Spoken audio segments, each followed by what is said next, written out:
Bonjour chers auditeurs, pour atteindre l'objectif de 46% de couverture contraceptive à l'horizon 2026 au Sénégal, l'ONG ACDEV veut promouvoir l'élargissement de l'offre de soins en matière de planification familiale, notamment l'auto-soin par les pharmacies privées pour davantage autonomiser les femmes en matière de planification familiale. Dr Cheikh Tidiane Athie est le président de l'ONG ACDEV. Nous avons parlé d'une nouvelle méthode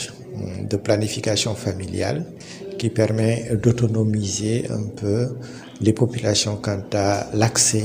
à des produits de contraception, donc par voie sous-cutanée. Et aujourd'hui, notre atelier se tient ici pour faire le plaidoyer, pour amener justement à élargir cette offre-là à tous les professionnels de la santé. Vous savez que nous avons un objectif assez ambitieux en matière de planification familiale. Nous ciblons un objectif de 46% à l'horizon 2026. Or, aujourd'hui, notre taux de couverture contraceptive est de 26%. Donc, vous vous rendez compte que nous avons un gap de 20 points qui nous manque en matière de planification familiale et il ne reste que 4 ans pour mettre en œuvre cela. Donc c'est en intelligence avec la direction de la mère et de l'enfant que nous avons initié ces ateliers-là pour faire un plaidoyer, pour justement mettre en place un cadre réglementaire qui permette aux pharmaciens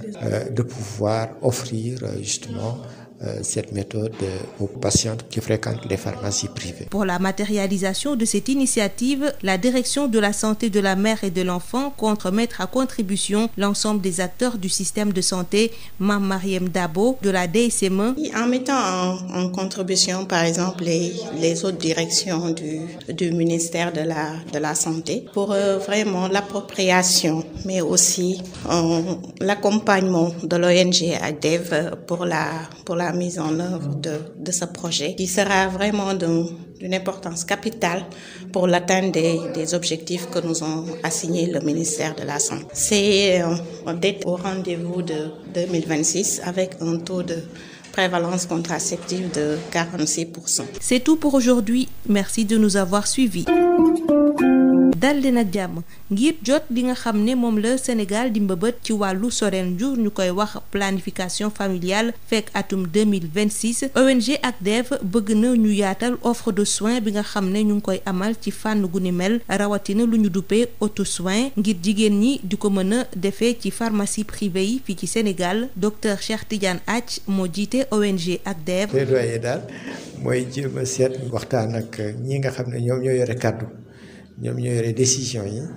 pour naka la ñu mën a def ba nga xam ne ñii nga xam ne si ñu mbokk waa pharmacien nekk ay professionnels de la santé ñoom it ci seeni officine ñuy mën di administrer DMPA muy benn méthode ba nga xam ne bii de nit ki ci boppam bu fekkee da ngaa bëgg def planification familiale mën nga ko jël nga defal ko sa bopp te kenn du la jàppale buñ loo ko jàngale nga xam ne saa yu jotee rek yow da nga loolu nag day fekk yow nga gëstu xam méthode yëpp nga tànn ci boobu nga xam ne boobu daal moo la ci doy boo ko tànnee ba nga xam ne moo la ci doy nga jël méthode boobu bu boobaa nga mën ko defal sa bopp loolu mooy lu ñuy wax auto injection gis ngeen ko ñu koy def ci diabète gis ngeen ko ñu koy defar ci yeneen fànn moo tax ñuy yaakaar ne luñ ko gën a mën a yaatalee rek ba nga xam ne ku ci nekk ku ci mën na ci bokk rek nga ñëw indi ci la nga xam ne lii day tax ko ñu mën a yegsi ci foofu loolu dina indi lu bëri parce que boo leen ko seetee buñ dee ñu ngi wax dañuy def planification familiale dina wàññi lépp lu nga xam ni mooy dee jigéen yi mooy mortalité maternelle dina wàññi lépp la nga xam ne mooy mortalité infanto-juvénile dina wàññi lépp la nga xam ne mooy infanto-néonatal wax nañ ko fi léegi donc loolu yëpp daf ci am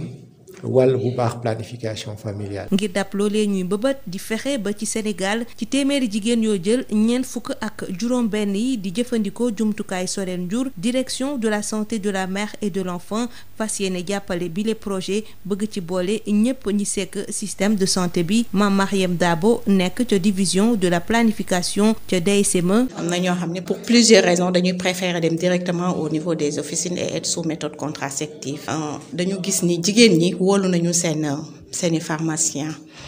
ñi ngi dem ci pharmacie yi di jënd seen méthode contraceptive donc bu ñu leen permettre ñuy jël auto injection au niveau des officines dina tax ñun sas bi ñu sas ministère de la santé sas dinañu mën a jàppale ci sas boobu ba bu ëllëgee li ñu dikk opinion mondiale pour atteindre ko suñu taux de prévalence contraceptive dinañu mën a àgg ci loolu nag DSME rek mënu ko liggéey DSME